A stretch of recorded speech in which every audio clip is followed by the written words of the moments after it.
Fiquemos de pé mais uma vez, eu peço por favor, e abramos as nossas Bíblias em 2 Coríntios, capítulo 5, versículo de número 14.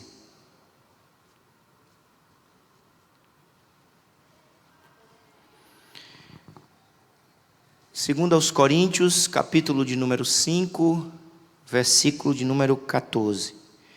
Pois o amor de Cristo nos constrange, julgando nós isto, um morreu por todos, logo todos morreram. Verso 15.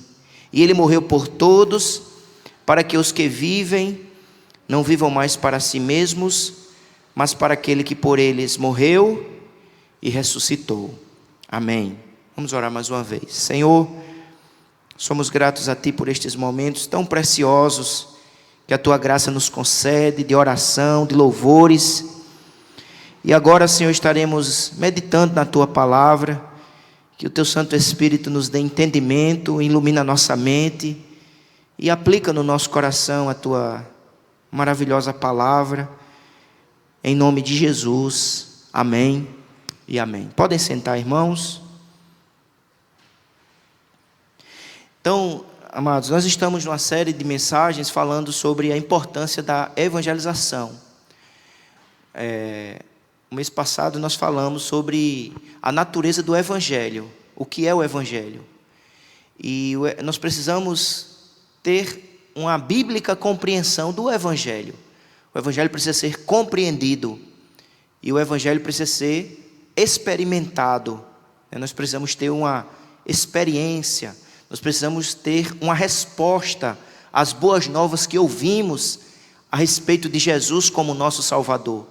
E nós respondemos a mensagem crendo e nos arrependendo de nossos pecados. Então é quando a gente percebe a nossa pecaminosidade, a nossa incapacidade, e nos voltamos para Jesus crendo que nele há perdão, nele há salvação. Então o Evangelho foi crido, o Evangelho foi compreendido, o Evangelho foi experimentado. Então isso precisa acontecer na vida de todo crente. Ele precisa ouvir, ele precisa crer, ele precisa responder, experimentar e compreender. Mas um outro aspecto que é importante é que esse Evangelho crido, ele precisa ser também compartilhado. Ele precisa ser proclamado, ele precisa ser falado. Portanto, todo crente tem essa responsabilidade de falar do Evangelho, dar testemunho do Evangelho, proclamar o Evangelho. E no estudo de hoje nós vamos falar um pouco sobre da necessidade de, como igreja, desenvolvermos uma cultura de evangelização. Entendermos a evangelização não apenas como um programa evangelístico. Nós podemos ter uma cruzada evangelística, sim. É bom termos um programa evangelístico, uma cruzada evangelística, um evento evangelístico, numa praça, numa cidade, numa rua. Mas o evangelismo não pode se limitar apenas a eventos, a acontecimentos. O evangelismo precisa fazer parte da vida da igreja. O evangelismo precisa fazer parte da vida do crente. Então ele não precisa esperar o evento chegar para ele evangelizar. A vida do crente tem que ser uma vida de evangelização, constante e diária. A vida da igreja precisa ser uma vida de evangelização. Então, conforme o livro que nós estamos acompanhando, ele vai nos apresentar alguns princípios necessários para que possamos desenvolver esta vida de evangelização, que ele chama de cultura de evangelização. Então, como eu, membro de uma igreja local, como nós, então, poderemos desenvolver esta vida de evangelização? Em primeiro lugar, o primeiro princípio apresentado é que todo crente, ele evangeliza na medida que ele está motivado pelo amor por Jesus e o amor pelo Evangelho. Então esse seria o primeiro incentivo para evangelizarmos. Por que evangelizarmos? O que é que nos motiva a proclamarmos o Evangelho, a falarmos do Evangelho? Em primeiro lugar, o que deve nos motivar à evangelização é o nosso amor por Jesus. E o nosso amor pelo próprio Evangelho. Essa seria, portanto, a primeira motivação.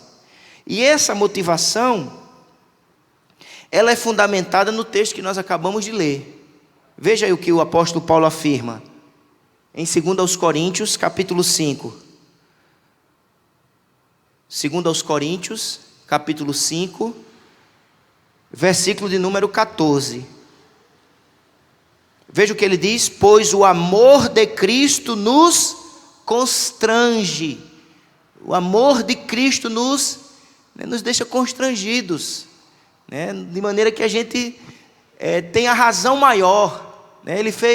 Ele nos amou de uma maneira tão profunda, tão radical, tão intensa, que nós devemos reagir ao amor dele, amando ao Senhor Jesus. E nós evidenciamos amor a Jesus quando nos dispomos a proclamar o Evangelho. É isso que ele nos mostra. Veja o que ele diz no versículo, vamos ler todo. Pois o amor de Cristo nos constrange, julgando nós isto: um morreu por todos, logo todos morreram. Então ele fala deste amor, que nos deixa constrangidos, ou seja, ele é tão profundo, tão intenso. E aí o verso 15, ele faz a aplicação, dizendo assim: ele morreu por todos, para que os que vivem não vivam mais para si mesmos, mas para aquele que por eles morreu e ressuscitou. Ou seja, Cristo me amou de maneira profunda, intensa, ao ponto de morrer na cruz em meu lugar. Ele morre para que eu tenha vida. E aí é isso que Paulo está dizendo: e agora vivo pela graça de Deus em Cristo Jesus, eu devo agora viver por amor àquele que por mim morreu, por amor àquele que me salvou. Então esse seria o primeiro princípio para desenvolvermos uma vida de evangelização. Nosso amor por Jesus deve nos motivar a evangelizar. Você ama Jesus? Amém, meu irmão? Que possamos evidenciar o nosso amor por Jesus, proclamando o seu Evangelho. Então, por amor a Jesus, proclamemos o Evangelho. Em segundo lugar, nós desenvolvemos uma vida de evangelização como membros da igreja quando realmente confiamos no Evangelho. Confiamos no Evangelho. Abra sua Bíblia, por favor, em Romanos.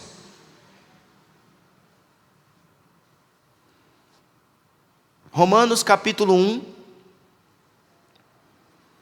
Romanos capítulo 1, versículo de número 16.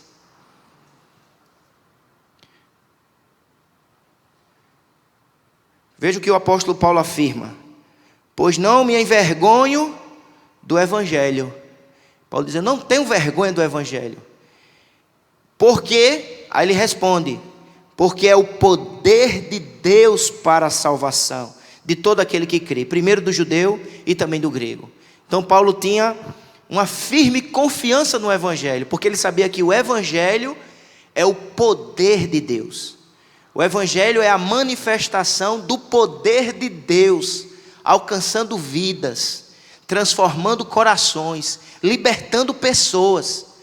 O Evangelho não é meramente uma ideia, uma filosofia. O Evangelho é Deus agindo, Deus fazendo, Deus realizando, Deus garantindo através de Jesus perdão de pecados, reconciliação. Então, meus amados irmãos, a nossa confiança no Evangelho deve nos motivar a evangelizar. Então nós precisamos reafirmar nossa confiança no Evangelho, porque o Evangelho é o poder de Deus. É Deus em ação poderosamente, buscando pecadores, como está escrito no capítulo 19 de Lucas, quando o escritor afirma: porque o Filho do Homem veio buscar e salvar o que se havia perdido. É Deus buscando, é Deus salvando, é Deus estabelecendo o plano. Deus o Pai estabelece o plano, Deus o Filho realiza eficazmente o plano redentor, e o Espírito Santo poderosamente aplica no coração, né, daquele pecador, transformando, levando à fé, ao arrependimento, ao encontro com Cristo. O Evangelho, irmãos, é poderoso. Nós precisamos confiar no Evangelho. Não é em técnicas. O poder não está no homem. A gente às vezes acha que o poder está no homem, no pregador. Não é na retórica, não é na oratória, não é em técnicas de auditório, não é na personalidade, é o Evangelho. O Evangelho é poderoso, porque o Evangelho é o poder de Deus. Então, precisamos, para desenvolvermos uma vida de evangelização, uma cultura de evangelização, confiarmos no Evangelho. Você confia no Evangelho? Amém, meu irmão? Reafirmemos mais uma vez a nossa confiança no Evangelho, que é o poder de Deus para salvar. Só o Evangelho é capaz de salvar, libertar, transformar, reconciliar o homem com Deus e garantir a vida eterna de todo o que crê. Em terceiro lugar, nós precisamos, para desenvolvermos uma cultura de evangelização, uma vida de evangelização, nós precisamos, como membros de uma igreja local, compreendermos o perigo do entretenimento. O perigo do entretenimento. A igreja, irmãos, é a voz profética neste mundo. A igreja é levantada como um arauto do Senhor para proclamar as boas novas de salvação. O compromisso da igreja não é entreter os homens, promover diversões. O compromisso da igreja é anunciar fielmente a palavra de Deus, o Evangelho, Jesus Cristo, o Senhor e Salvador. Mas nós vivemos numa cultura de entretenimento, e nós precisamos compreender o perigo de entrarmos por esse caminho. E o texto que o autor nos indica para a leitura é o texto de Ezequiel. Por favor, acompanhe na sua Bíblia, para não ficar só nas minhas palavras. Ezequiel 33.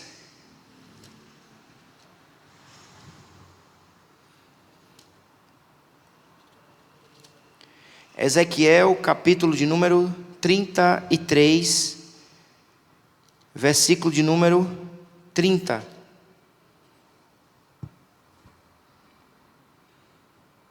Veja o que o texto sagrado afirma. Ezequiel 33, 30.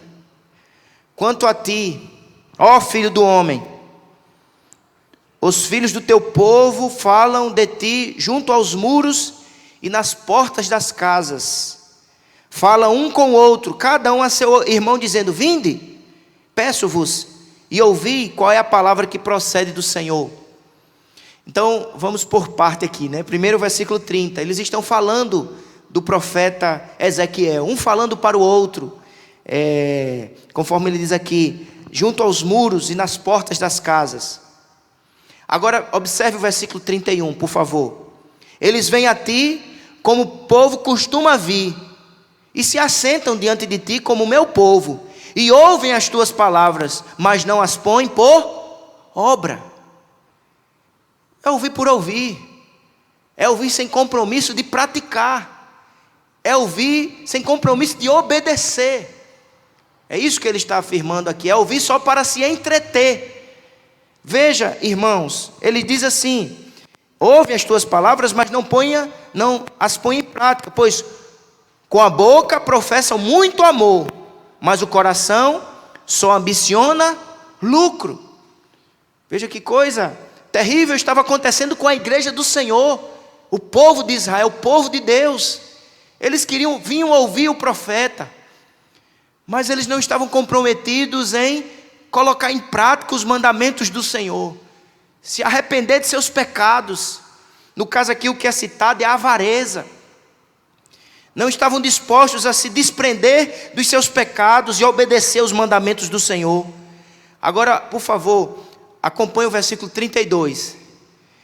Eis que tu és para eles como quem canta canções de amor. Olha que coisa. Ele diz, olha, tu és para ele como um cantor romântico. Eles vêm a ti para ouvir como estivessem, assistindo a um show, como alguém que está apenas ouvindo uma performance, um cantor romântico. Ele que tem voz suave, tange bem, porque ouvem as tuas palavras, final do versículo 32, mas não as põem por obra. Veja, irmãos, o perigo do entretenimento, o perigo de virmos à igreja, ao culto, apenas para ouvirmos, como quem vem para uma apresentação, uma exposição de performance, de oratória. E nós precisamos compreender, irmãos, que como igreja do Senhor, nosso compromisso é com a palavra de Deus, de nos submetermos à voz do Senhor, ouvirmos com fé e com compromisso aquilo que o Senhor nos instrui, nos fala. Então, a igreja, portanto, só desenvolverá uma vida de evangelização quando de fato ela compreender o perigo do entretenimento. O autor do livro Evangelização, na página 58, ele diz assim: é possível juntar multidões com entretenimento, sem ganhar o coração. Alcançar o coração é obra exclusiva do Espírito Santo. Então você pode juntar um monte de gente com entretenimento, mas não ganha o coração. Porque o coração só é alcançado, transformado pelo poder do Espírito Santo de Deus.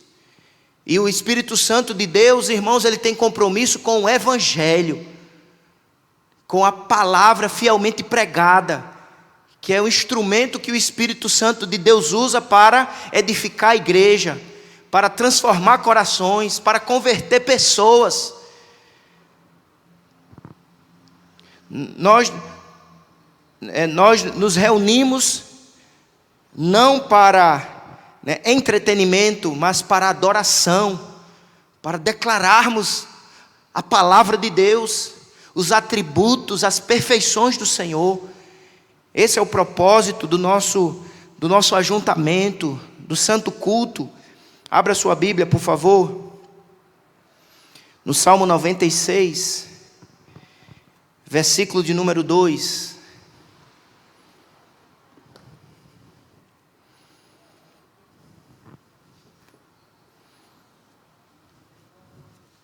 Salmo 96, versículo 2. Cantai ao Senhor, bendizei o seu nome, proclamai a sua salvação dia após dia. Verso 3. Anunciai entre as nações a sua glória, entre todos os povos as suas maravilhas. Nós nos reunimos, irmãos, para cultuar ao Senhor. E o que é cultuar ao Senhor? É declarar quem Ele é. Ele é Deus, Ele é Senhor.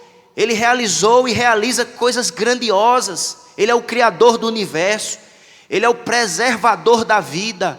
Ele é o redentor de nossa alma, através do seu Filho Jesus Cristo, que morreu numa cruz para, através do seu sangue derramado, garantir o perdão dos nossos pecados, a reconciliação da nossa alma, a vida eterna com o Pai. Cantamos ao Senhor, bendizemos o seu nome, proclamamos a sua salvação. E a salvação do Senhor está em Cristo Jesus, dia após dia. Esse é o compromisso da igreja, é exaltar a Deus, engrandecer o seu nome, pregar fielmente a salvação em Cristo Jesus. O compromisso da igreja não é oferecer entretenimento, mas o compromisso da igreja é proclamar fielmente a palavra do Senhor. Precisamos de uma cultura de evangelização que nunca faça sacrifícios à idolatria do entretenimento, mas sirva o alimento rico encontrado no Evangelho de Cristo. Então é isso que a igreja tem compromisso de servir o rico alimento, a um rico alimento, a um alimento nutritivo que é o Evangelho, a palavra de Deus. E nós precisamos, como igreja, estar comprometidos com proclamar este rico alimento que é o Evangelho. E cada membro ouvir, não como quem está ouvindo, conforme Ezequiel falou, um cantor romântico, ou alguém que vai entreter a sua alma, mas como alguém que está ouvindo a voz do Senhor, como está escrito no Apocalipse: quem tem ouvidos para ouvir, ouça o que o Espírito diz à igreja. É o Espírito falando, é Deus nos exortando, nos consolando, nos ensinando, para que de fato possamos crer e praticar, e obedecer, e vivermos uma vida de bom testemunho, para a glória de Deus. Então, relembrando aqui os 3 primeiros princípios: desenvolveremos uma vida de evangelização quando estivermos motivados pelo amor por Jesus. Segundo, quando reafirmarmos a nossa confiança no Evangelho. Terceiro, quando compreendemos o perigo do entretenimento. Quarto, precisamos enxergar as pessoas com clareza. Só desenvolveremos uma vida de evangelização quando nós enxergamos o ser humano, o nosso próximo, com as lentes da palavra de Deus. Abra sua Bíblia, por favor, em 2 Coríntios. 2 Coríntios, capítulo 5, versículo 16. 2 Coríntios 5, 16. Assim que nós, daqui por diante, a ninguém conhecemos segundo a carne. E se antes conhecemos Cristo segundo a carne, já agora não o conhecemos deste modo. Paulo está dizendo que a gente conhece as pessoas não meramente segundo a carne. O que significa isso? Não segundo as categorias mundanas. Nós não vemos o outro como um ímpio vê o outro. As pessoas olham para outra pessoa na perspectiva mundana e estão preocupadas apenas com as questões relacionadas ao status social, ao dinheiro, né, a questão da educação daquela pessoa, a questão de valores materiais mundanos. Então ele está dizendo, a partir de hoje em Cristo, nós não vamos ver o próximo com as lentes da carne do mundo, mas nós precisamos ver o outro com as lentes do Espírito Santo. Nós precisamos olhar para o próximo na perspectiva bíblica. E como é olhar para o próximo na perspectiva bíblica? Alguém que está ao seu lado, seja conhecido ou desconhecido, né, no seu ambiente de trabalho, numa fila de um banco, numa clínica, você olha para o outro. Qual é o olhar que você deve olhar para o outro na perspectiva bíblica? E qual é a perspectiva bíblica em relação àquele ser humano? Primeiro, ele é uma criatura de Deus. Ele foi criado à imagem e semelhança do Senhor. Infelizmente, ele é um ser pecador, ele caiu. Ele está debaixo das consequências da queda do pecado. Mas você precisa olhar para ele crendo na possibilidade de que o Espírito Santo pode agir na vida dele e perdoar os seus pecados e transformar a sua vida. É isso que nós precisamos firmar no nosso olhar, enxergar as pessoas com clareza, enxergar as pessoas na perspectiva da palavra de Deus, não utilizando as categorias mundanas, mas entendendo que aquela pessoa precisa da graça de Deus e do poder transformador do Espírito Santo, que ela precisa receber do Senhor poder de redenção. No mesmo capítulo, 2 Coríntios 5, Paulo vai afirmar esse conhecido versículo que diz assim, 2 Coríntios 5,17: e assim, se alguém está em Cristo, é nova criatura. As coisas antigas já passaram, e eis que se fizeram novas. É assim que a gente tem que olhar para o próximo, enxergar as pessoas com clareza. Ou seja, todo ser humano distante do Senhor, ele precisa de redenção, de transformação, de novo nascimento. E isso só é feito pelo Espírito Santo de Deus.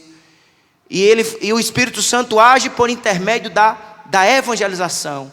E Deus pode me usar.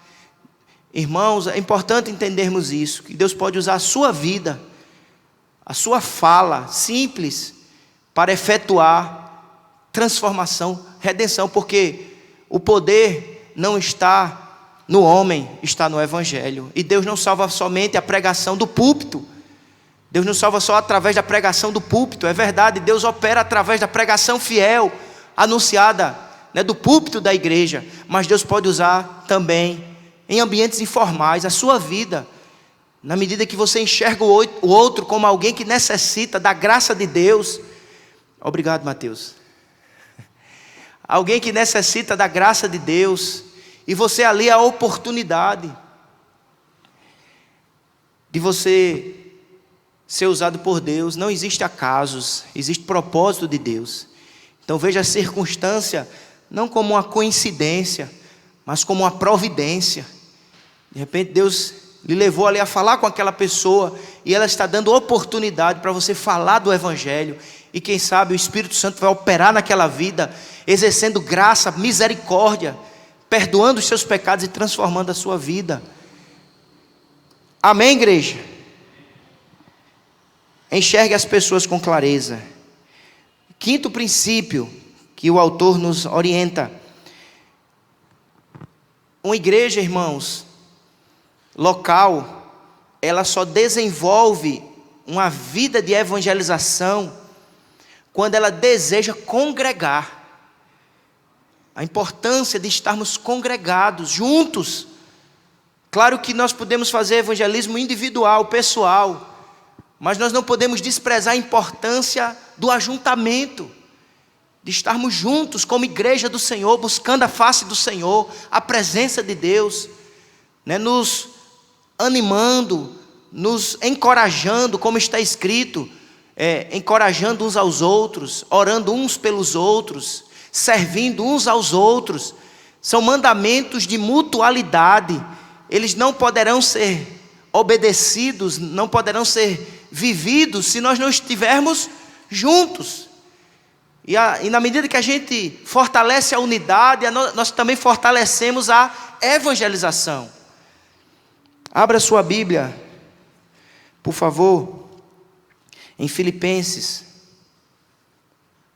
capítulo 1, versículo 3.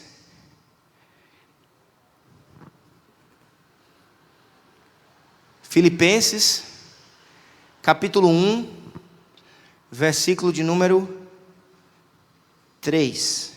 Dou graças ao meu Deus por tudo que recordo de vós, fazendo sempre com alegria súplicas por todos vós em todas as minhas orações. Verso 5 agora. Pela vossa cooperação no Evangelho, desde o primeiro dia até agora. Paulo louva a Deus pela igreja de Filipe, porque cada um dos membros daquela igreja estavam dispostos a cooperar, a compartilhar com o Evangelho, com a proclamação do Evangelho, com o avanço do Evangelho. Então Paulo estava distante daquela igreja, mas escrevendo a carta ele lembra da disposição daqueles irmãos, da cooperação daqueles irmãos, de estarem juntos, congregados, unidos, promovendo o Evangelho. Então o autor do livro que nós estamos utilizando, ele enfatiza a importância da unidade para o desenvolvimento de uma cultura de evangelização. Sem unidade, sem fortalecermos o nosso ajuntamento, nós não desenvolveremos bem, não realizaremos bem a missão. Ele compara a igreja, né, nesse agir, a um time de futebol. Ele faz uma comparação interessante. Ele diz assim: quando a equipe adversária está com a bola, quais dos jogadores Vamos comparar aqui, né? O Brasil jogando aí na Copa do Mundo. O Brasil está com a bola, e aí o Brasil perde a bola, né? Para uma outra equipe. Então, quando a bola está com a equipe adversária, todos os jogadores do Brasil estão na defensiva. Está todo mundo defendendo. Mas quando o Brasil retoma a bola, toda a equipe está no ataque. Né? Futebol é assim. Né? Quando o adversário está com a bola, está todo mundo na defensiva. Mas quando a bola está com o time, todo o time está no ataque, promovendo. Então ele faz essa ilustração, dizendo, a igreja é como esse time, né? De que quando o inimigo ataca, todo mundo está se juntando para defender, orando, firmados na palavra. Mas quando avançamos, todos devem estar avançando. Que Deus nos ajude, irmãos, a cumprirmos em unidade o ID, o mandamento, Mateus 28, que o Senhor nos manda a evangelizar. Porque o anúncio do evangelho, a evangelização, é um sinal de fidelidade. Não é dom. A pessoa diz, não, eu não tenho um dom. Não é dom a evangelização, não é dom, é fidelidade. Não é, Deus não vai lhe dar o dom, mas Deus lhe manda fazer. Porque você é quem você é, salvo pela graça. E você agora é um herdeiro deste evangelho, e você precisa proclamar, crendo no poder do Espírito, crendo no poder do evangelho, apesar de sermos vasos de barro. O texto diz, né? Todos nós somos vasos de barro. Não é a preciosidade do vaso, não é, né, o poder do vaso. O vaso é de barro, o poder está no conteúdo, no evangelho. O evangelho sim é o poder de Deus. A importância de valorizarmos o congregar, né, o trazer um amigo. O sexto princípio que o autor nos ensina é que nós só desenvolveremos uma vida de evangelização na medida que nós nos dispomos a ensinar uns aos outros. E aí vivemos também esse congregar, porque é no congregar que a gente desenvolve o ensinar uns aos outros. Então eu me disponho a receber treinamento, eu me disponho a desfrutar dos espaços de ensino, como nós temos na igreja, né? O culto de doutrina, isso é um espaço de treinamento. Você está sendo instruído pela palavra, por princípios bíblicos. Você está treinando, ouvindo, aprendendo, refletindo verdades bíblicas. Você tem a escola bíblica, né? Outro espaço de aprendizado, que você está ali com a lição, vendo versículos, aprendendo, ou seja, você está sendo instruído a crescer.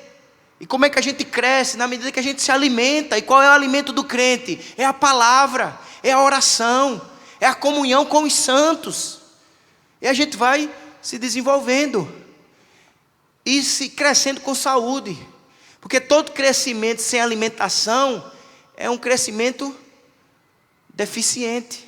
A pessoa fica desnutrido, não desenvolve bem as faculdades, os órgãos. Mas Deus nos dá um alimento nutritivo, que é a sua palavra, o seu ensino, e a gente precisa estar nos dispondo a aprender, a recebermos treinamento, para que a gente possa usar isso que Deus está nos dando para abençoar outros, né? Às vezes de maneira formal, mas às vezes de maneira informal, né? Reunir alguns amigos, e naquela conversa às vezes informal, você na oportunidade trazer uma palavra, ser usado por Deus para evangelizar. É como eu tenho dito nessa noite, você não só evangeliza a partir de um púlpito, você evangeliza a partir de contatos, formais ou informais, na medida que você tem a palavra no coração, que você ama Jesus, você confia no evangelho e você depende do Espírito Santo. Mas você precisa também crescer na graça e no conhecimento de Cristo Jesus. Abra sua Bíblia, por favor, em 1 Pedro. 1 Pedro, capítulo 3, versículo de número 15. Antes santificai a Cristo como Senhor. 1 Pedro 3, 15. Antes santificai a Cristo como Senhor em vosso coração, estando sempre, o que a igreja? Preparados. Estando sempre preparados para responder com mansidão. Estando sempre preparados para responder com mansidão a todo aquele que vos pedir razão da esperança que há em vós. Então alguém chega para você e diz: por que você tem tanta esperança no mundo de tanto desespero? Por que você tem uma boa notícia a afirmar no mundo de tanta má notícia? É aí que você tem que ter o preparo para saber dar razão. Por isso que ele está dizendo: preparados para responder. Pedro aqui pressupõe que haverá pessoas que perguntando, na medida que você mostra a alegria do Senhor, a esperança em Cristo. E a pessoa vai perguntar: de onde você está tirando tanta esperança? Aí você, preparado, responde pela palavra, com o Evangelho. É Jesus que me alcançou com sua graça. Então veja a importância, irmãos, de estarmos preparados, porque vai existir a oportunidade, e às vezes a oportunidade vem e o crente não está preparado, e ele fica em silêncio, perdendo a oportunidade de falar do Evangelho, aquela pessoa que precisa ouvir, porque o Evangelho é um instrumento que o Espírito Santo usa para abençoar vidas. Abra sua Bíblia ainda em 2 Timóteo.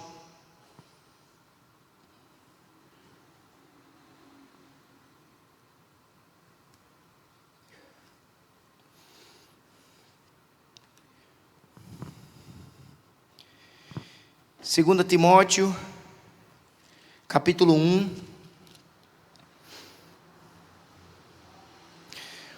Veja o que Paulo diz a Timóteo. 2 Timóteo, capítulo 1, versículo 13. Mantém o padrão das sãs palavras que de mim ouvistes, com fé e com amor que está em Cristo Jesus. Então, Timóteo só poderia manter a palavra, ou seja, proclamar a palavra, defender a palavra, se antes ele tivesse ouvido. Então ele diz: olha, o que você ouviu de mim, você foi instruído, você foi treinado, você meditou nessa palavra. Então o que você ouviu de mim, agora você esteja disposto a defender. Daí a necessidade de ouvirmos com fé, com atenção, nos prepararmos para podermos também proclamar, defender, anunciar, sabermos as verdades básicas do que significa o Evangelho. Imagina, alguém pergunta a você, essa palavra, a gente sempre fala, Evangelho. E aí a pessoa pergunta: o que é Evangelho? E aí você, preparado, poderá responder o que é o Evangelho. A pessoa pode perguntar, você falar: eu sou convertido. E a pessoa perguntará: o que é ser convertido? O que significa conversão? E você precisará, à luz da Bíblia, ensinar verdades preciosas sobre o Evangelho, a conversão, não apenas falando da sua própria experiência, mas dando também base bíblica daquilo que você está falando e experimentando. Precisamos então desenvolver este ensino mútuo. Então tudo isso que eu estou falando aqui, irmãos, vai cooperar na vida da igreja para desenvolvermos uma cultura de evangelização. Esse é o alvo. O alvo é desenvolvermos uma cultura, uma vida de evangelização. E esses princípios precisam estar sendo vividos por nós. O sexto princípio, o sétimo, membros modelam a evangelização de acordo com a necessidade das pessoas. Evangelização sendo modelada, orientada de acordo com a necessidade das pessoas. 2 Timóteo, capítulo 2, versículo 2.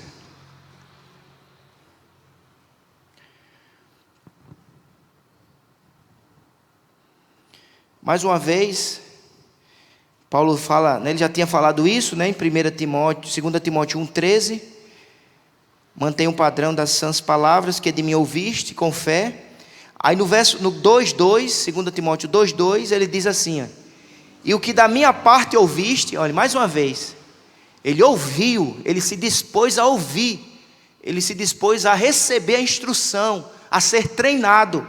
Observe aí, e o que da minha parte ouviste, através de muitas testemunhas, isso mesmo transmite a homens fiéis e também idôneos para instruir a outros. Olha só, é uma corrente, né? Um recebe instrução e instrui a outro. Então Paulo recebeu instrução de alguém, ele ouviu, né? E aí ele passa para Timóteo, ele diz: agora Timóteo, transmita essa mesma verdade fielmente a outros.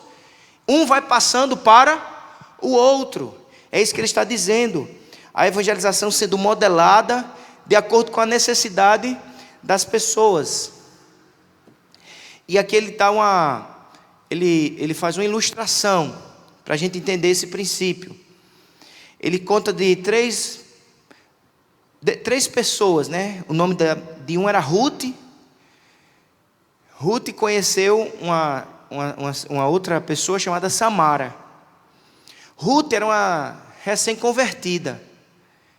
Ela ainda estava aprendendo a palavra, o evangelho. Samara não era crente. E Ruth queria muito falar de Jesus para Samara. Mas Ruth se sentia insegura. E ele conta que Ruth então chama uma irmã da igreja madura, chamada Lenilda. Então elas marcam um encontro aonde Lenilda, que é a mais madura e que conhece mais a palavra, vai estar ali, digamos assim, orientando aquela conversa, e Ruth ali acompanhando, para que a terceira pessoa ali, Samara, seja alcançada. É isso que ele quer nos ensinar, sobre modelar a evangelização a partir da necessidade. Ou seja, surgiu uma necessidade, né? Aquela moça lá, Samara, precisava ser evangelizada, precisava ouvir, mas Ruth não se sentia ainda segura, mas aí contou com uma outra pessoa. Então a gente ter essa capacidade de suprirmos a necessidade uns dos outros, né? Termos a humildade de percebermos que precisamos de ajuda e termos também a disposição para ajudar. Mas vamos prosseguir. O 8º princípio: membros, ou seja, desenvolveremos uma vida de evangelização na igreja local quando valorizarmos quem compartilha a fé, quem compartilha o evangelho. E é uma coisa interessante que ele fala aqui, que às vezes a gente celebra muito feitos que as pessoas fazem na igreja e que devem ser celebrados também, realizações que as pessoas fizeram. Mas ele diz que às vezes a gente celebra pouco quando alguém compartilha que evangelizou. A gente não vibra muito, que a gente deveria vibrar mais, no sentido de glória a Deus, meu irmão, que você, né, está cumprindo o ID. E isso é o mais importante na vida da igreja, é compartilharmos o evangelho, é falarmos de Jesus. Então ele enfatiza a importância de nós valorizarmos quem está compartilhando a fé, quem está compartilhando o evangelho, para que a pessoa se sinta incentivada. Ele cita Filipenses capítulo 2,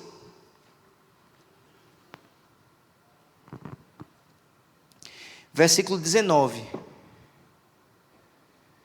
Filipenses capítulo 2, versículo 19. Diz assim: espero, porém, no Senhor Jesus, mandar-vos Timóteo, o mais breve possível, a fim de que eu me sinta animado também, tendo conhecimento da vossa situação. Verso 20. Porque a ninguém tenho de igual sentimento que, sinceramente, cuide dos vossos interesses, pois todos eles buscam o que é seu próprio, não o que é de Cristo Jesus. E conheceis o seu caráter provado, pois serviu ao evangelho junto comigo como filho ao Pai. O que Paulo está fazendo aqui? Paulo está valorizando o trabalho, a disposição de Timóteo. Está dizendo, ele compartilhou o evangelho. Ele tem sido um obreiro fiel. Então ele fala da importância de valorizarmos quem está compartilhando a fé, quem está comprometido com a evangelização, seja entre os amigos, parentes, no ambiente de trabalho, né, firmado na palavra, com sabedoria, com discernimento, cumprindo a missão.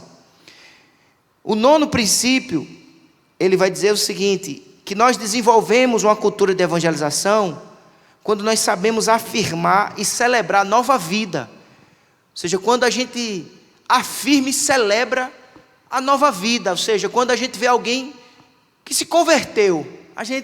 A Bíblia diz que não há festa do céu quando um pecador se arrepende, então nós deveríamos aprender a celebrar, né, a ação de Deus, alcançando uma vida, levando aquela pessoa à convicção de pecados, mas ao mesmo tempo a fé em Jesus como aquele que perdoa, aquele que salva, como o Senhor e Salvador da sua vida. Então nós deveríamos dizer, louvado seja o nome do Senhor.